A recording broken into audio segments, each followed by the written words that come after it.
There is a reason beautiful people rarely stay happy for long. It is not jealousy. It is not chance. It is a debt. One girl paid it first, thousands of years ago, and every beautiful face since has been paying interest on it, without even knowing why. The elders say this story should only be told once, because telling it twice is said to invite it back.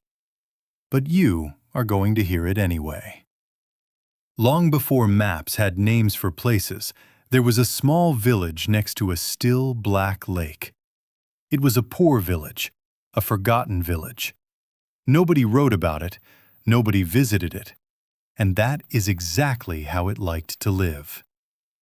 Then a widow named Yenna gave birth to a daughter. The moment the child opened her eyes, something in the village changed. The dogs stopped barking. The birds went quiet. Old women who came to see the baby left in tears and could not explain why they were crying. Yenna held her daughter that first night and felt something she never expected to feel while holding her own child. She felt afraid. She named her Amara, and from that night on, the village was never quite the same. Amara grew up like any other girl. She fetched water, she helped her mother, she laughed at small things the way children do. But as the years passed, something about her kept growing too. Not just her height, something people could not name. The villagers began to say that the river near their home had once slowed down just to hold her reflection a little longer. Travelers who had no reason to pass through this village suddenly found reasons. Merchants took longer roads just to walk past her door. For the first time in its history, this forgotten village had attention. But attention is not the same as love, and it never arrives alone. By the time Amara became a young woman, men from other villages were arriving to ask for her hand. Not because they knew her, not because they loved her, because being seen next to her meant something. It gave them status. It gave them a story to tell. Yenna watched this happen with a tightening in her chest. One evening, she sat her daughter down and told her plainly, "A face like yours was never meant to be looked at this long by this many people." Amara was still young. She wanted to be loved, not feared. So she smiled at her mother's warning and did not fully believe it. She just wanted what any girl wants, to be chosen, to be safe, to be seen for who she was, not what she looked like. The village elder, hoping to settle the matter once and for all, held a feast. He invited every suitor to sit at one table, eat together, and let the matter of Amara's hand be decided peacefully. It did not stay peaceful for long. Wine loosened tongues. Pride turned into arguments. Arguments turned into accusations. And before the night was over, 2 suitors were on their feet, and one was on the ground, not breathing. Amara stood at the edge of that table and watched a man die because of a face she had never asked to be born with. From that night, the village stopped seeing her as a person.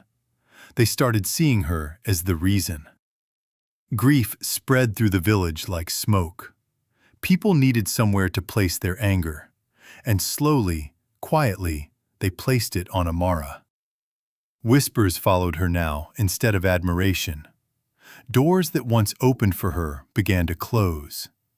Yenna could not bear to watch her daughter drown in a hatred she never earned. So one night, when the village was asleep, she walked alone to the edge of the black lake. Because there was an old story, older than anyone could remember, about something that lived beneath that water.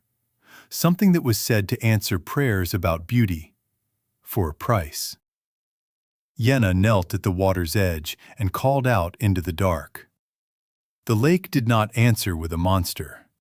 It answered with something quieter, older, almost sad, in a way that made it more unsettling, not less. "Please," Yenna said, "make them stop blaming her. make this stop." The spirit listened, and then it warned her, more than once, that peace bought this way always costs more than it promises. Yenna was too afraid for her daughter to hear the warning properly. She agreed anyway. Most mothers would have. But the spirit did not simply curse Amara. It cursed something far bigger. It cursed beauty itself, forever, so that no woman after her would ever have to carry this alone, and so that no one would ever again mistake being looked at for being loved. The words are said to have echoed across the water that night, that beauty would always draw love and violence in equal measure, that it would always be envied, always be blamed, and always cost the one who carried it more than anyone watching could ever see. The lake went still after that, and somewhere far away, without knowing it yet, the world had just changed. Amara woke the next morning to a village that no longer shouted at her. Instead, it was quiet, polite, distant. Every time the harvest failed, eyes drifted toward her. Every time a marriage fell apart, her name was whispered in the same breath. She was never accused loudly again. She did not need to be. She had simply become the reason things went wrong, without a single person ever needing to prove it. There was no dramatic ending for Amara. No final battle, no rescue, just a slow, quiet loneliness that followed her for the rest of her life. A woman who was never again looked at simply as herself, only as a warning. The story of Amara did not stay by that lake. It traveled with every trader, every traveler, every whispered retelling, until it stopped being the story of one girl and became something closer to a rule of the world itself.